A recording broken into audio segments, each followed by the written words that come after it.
ওই কিয়ামত আসার আগে কোরআনের সমস্ত অক্ষরগুলো উঠে যাবে, শুধু একমাত্র যা কি কোরআনের অর্থ যা আছে সকল কিছু উঠিয়ে জানিয়ে হবে, শুধু একমাত্র কোরআনের অক্ষরগুলো অবশিষ্ট থাকবে। আমরা হরকত ছাড়া কোরআন তেলাওয়াত করা অসম্ভব। ঠিক যে জবর না থাকে কোরআন তেলাওয়াত করা অসম্ভব কিনা? কিন্তু এই যে জবর থাকার কারণে আমরা কোরআন তেলাওয়াত করা আমাদের জন্য সহজ হয়ে গিয়েছে। কিন্তু আমার একটা সময় চলে আসবে কোরআনে অক্ষর থাকবে কিন্তু হরকত থাকবে। হরকত দিন কোরআন তেলাওয়াত করা আমাদের জন্য অসুবিধা হয়ে যাবে। এটা একটা কিয়ামতের আলামত। শুধু তাই নয়, নবী আমার বলে দিচ্ছেন উম্মত, এই কিয়ামতের আগে কি হবে তোমরা জানোনি? মসজিদের সংখ্যা সমাজের মধ্যে মসজিদের সংখ্যা বৃদ্ধি পাবে। কিসের সংখ্যা? জোরে বলেন কিসের সংখ্যা? আগে 2-4 গ্রাম মিলে একটি মসজিদ ছিল, কথা সত্য না মিথ্যা? 2টি 4টি 3টি 5টি গ্রাম মিলে একটি মসজিদে সবাই মিলে নামাজ আদায় করত। কিন্তু এখনকার জামানায় একটি গ্রামের মধ্যে 5টি 6টি মসজিদ আছে না? যেরকম আছে না, মসজিদ থাকবে মুসল্লি থাকবে না, কিয়ামতের আলামত। যেরকম ঠিক এই মসজিদগুলো জাঁকজমকপূর্ণ হবে, কত সুন্দর লাইটিং হবে, টাইলস হবে, কত সুন্দর সুন্দর করা হবে, কিন্তু মানুষগুলো হবে হেদায়েত শূন্য। কি হবে? হেদায়েত শূন্য। মানুষের ভিতরে হেদায়েত থাকবে না। হুজুর যতই ওয়াজ করে কোরআন সুন্নাহর আলোকে কিন্তু ভালো লাগে না। হুজুর কেন সুদের বিরুদ্ধে ওয়াজ করে, হুজুর কেন হালাল হারামের বিরুদ্ধে ওয়াজ করে, ভালো লাগে না। হুজুর সঠিক কথাগুলো বললে খারাপ লাগে, কষ্ট লাগে। এই আমাদের থেকে হেদায়েত উঠে যাবে। আমরা এমন একটা জমানায় এসে পৌঁছেছি বাবা, কিয়ামতের আলামত এখন আমাদের মাঝে বিদিত। জোরে বলেন ঠিক না ঠিক? আমরা দেখতে পাই কি পাই না? শুধু তাই নয়, নবী বলেছেন এমন একটা সময় চলে আসবে, এই সময়ের মধ্যে আলেমগুলো হবে হেদায়েত শূন্য। পৃথিবীর মধ্যে সর্বনিকৃষ্ট মানুষ হবে আলেমরা। এই আমরা কারা? জোরে বলেন কারা? বয়লা জানবেন বলেন কারা? আলেমরা। নিকৃষ্ট কে হবে? নবীজি বলেছেন আল উলামাউ ওয়ারাসাতুল আম্বিয়া। উলামায়ে কেরামগুলো হলো নবীদের ওয়ারিস। আমার নবী বলেছেন এমন একটা সময় চলে আসবে সমাজের মধ্যে সর্বনিকৃষ্ট মানুষগুলো হবে আলেমরা। জোরে বলেন নাউজুবিল্লাহ। কেন? এই আলেমগুলো সত্য কথা মুখ দিয়ে বের হয়। আজকে সত্য কথা বললে আলেমদের পেছনে মানুষ লেগে যায়। জোরে বলেন ঠিক না ঠিক?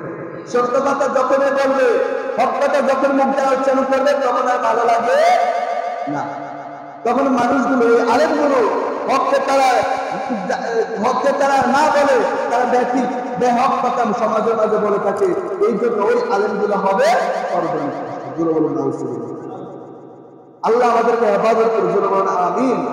এই যে কথাগুলো বললাম, শুধু তাই না, এবার যদি গণনা করে আমরা সত্যের উপর কথা করতে কিয়ামতের আলামতের সবরা এইভাবে আমাদের মাঝে এখনো বিদ্যমান রয়েছে। শুধু তাই নয়, কিয়ামতে এমন একটা সময় চলে আসবে মানুষের সম্পদ বৃদ্ধি হতে থাকবে, এমন বৃদ্ধি হতে থাকবে, এমন বৃদ্ধি হতে থাকবে, সম্পদ দেওয়ার জন্য সম্পদের যে জাকাত রয়েছে ওই জাকাত দেওয়ার মতো মানুষ খুঁজে পাওয়া যাবে। আগে গরিবের সংখ্যা কম ছিল নাকি বেশি ছিল? সমাজে আগে গরিবের সংখ্যা কম ছিল বেশি ছিল? এখন কম না বেশি? এখন একটু কমে গেছে না? একটু ডেভেলপ করতেছে না? গরিবটা একটু কি হচ্ছে, তার সচ্ছলতা লাভ করতেছে।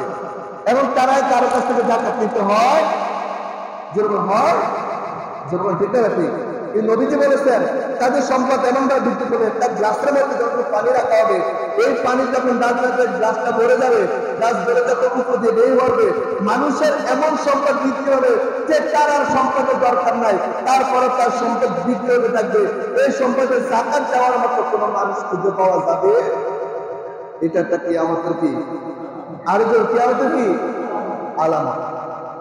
বন্ধুরা আমার, এরপরে যদি আমরা কিয়ামতের আলামতের যে কুবরা বড় বড় আলামত গুলো দেখা যাবে, কিয়ামতের আলামতের মধ্যে যে বড় বড় আলামত গুলো দেখা যাবে, নবী আমার দেখতে বলে কিয়ামত যখন সংঘটিত হবে তার পূর্বে কিয়ামতের 10টি বড় বড় আলামত দেখা যাবে। বলুন কয়টি? 10টি বড় বড় আলামত দেখা যাবে। নবী আবার দেখতে বলে 1 নম্বরে পৃথিবীর পূর্বাঞ্চল ধসে পড়বে। পৃথিবী যখন পূর্বাঞ্চলগুলো ওইখান থেকে ধ্বংস হতে শুরু করবে। আমি কিয়ামতের আলামত সম্পর্কে বলতেছি, কিয়ামত যদি হবে কি কি হবে সেগুলা নয়, কিয়ামতের আগে এই পৃথিবীর জমিনে কি হবে এগুলো আগে আমি বর্ণনা করতেছি। নবীজি বলেছেন তারপর পশ্চিমাঞ্চল, যেখানে পশ্চিমাঞ্চল সেখান থেকে ধ্বংস হওয়া শুরু করবে, এটা একটা কিয়ামতের আলামত। এরপর নবীজি বলেন আরব উপদ্বীপ ধসে পড়বে, আরবের মধ্যে যে বড় বড় উপদ্বীপ রয়েছে এগুলো ধসে পড়বে। তারপর নবীজি বলেন দাজ্জালের আবির্ভাব হবে। তার আবির্ভাব দাজ্জাল বের হয়ে যাবে। এমনি দাজ্জাল কি আসছে? বলুন দাজ্জাল কি আছে? নাই। দাজ্জাল আবির্ভাব যখন হবে এগুলো হলো কিয়ামতের আলামত, কিয়ামতের আলামতের কুবরা, বড় বড় আলামত। এই বড় বড় আলামতগুলো কিন্তু এখনোই কি পরিপূর্ণতার সহিত লাভ পায় নাই, কিন্তু কিয়ামতের সুবরা যেগুলা এগুলো এখন আমাদের মাঝে বিদ্যমান আছে নাই? জোরবান আছে কিনা? এরপর নবীজি বলেন ধোঁয়া বের হওয়া, ঘন ঘন দেখবেন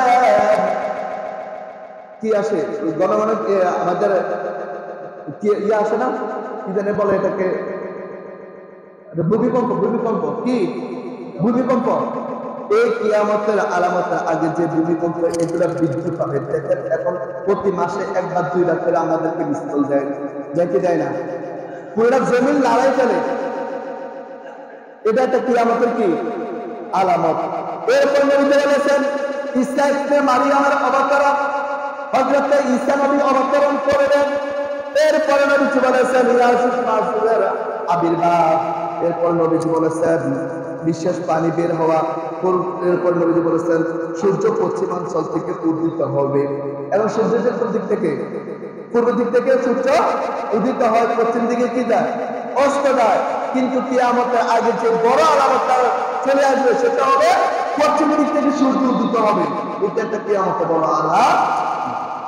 নবীজি বলেছেন তারপরে তরদেশ থেকে আগুন বের হবে, মানুষকে টেনে টেনে একত্রে করে দুর্ঘটনা এবং একত্রিত করবে। অর্থাৎ মানুষগুলো কি টেনে টেনে মাটির ভিতরে প্রবেশ করে দিবে। এমন বড় বড় এই ঘটনাগুলো যখন করতে শুরু করবে তখন মনে করতে হবে কি আমাদের আলামতে পূর্ণা এখন আমাদের মাঝে নাজিল হতে শুরু করেছে। এই কি আমাদের আলামত গুলো আমরা যে জানলাম, এখন কি আমাদের মাঝে যেগুলো বিদ্যমান রয়েছে, মনে রাখবেন আমরা এখন শেষ জমানা চলে এসেছি। এখন আমাদের ইমান রাখাটা একটা কঠিন হয়ে পড়েছে, আমাদের ইমান রাখাটা একটা কষ্টকর হয়ে পড়েছে। সকালে একটা মানুষ ইমান নিয়ে বের হলো, বিকেল বেলা সেই মানুষটা বেকার হয়ে পড়ে। এগুলো কি আমাদের একটা কি আলামত। আমরা যদি এই আলামত গুলো যদি দেখি, যত খারাপ কাজ আছে সকল খারাপ কাজ থেকে যদি নিজেকে বিরত রাখতে পারি, তখন কিয়ামত গঠিত হয়ে যাবে, তখন হাসর ময়দানে চলে আসবে। তখন আল্লাহ আমাদেরকে এই সকল মুসিবত থেকে উদ্ধার করে আল্লাহ আমাদেরকে হাসর ময়দান বলবে সুপারিশের মাধ্যমে জান্নাতে পৌঁছে দেবে। সুবহানাল্লাহ।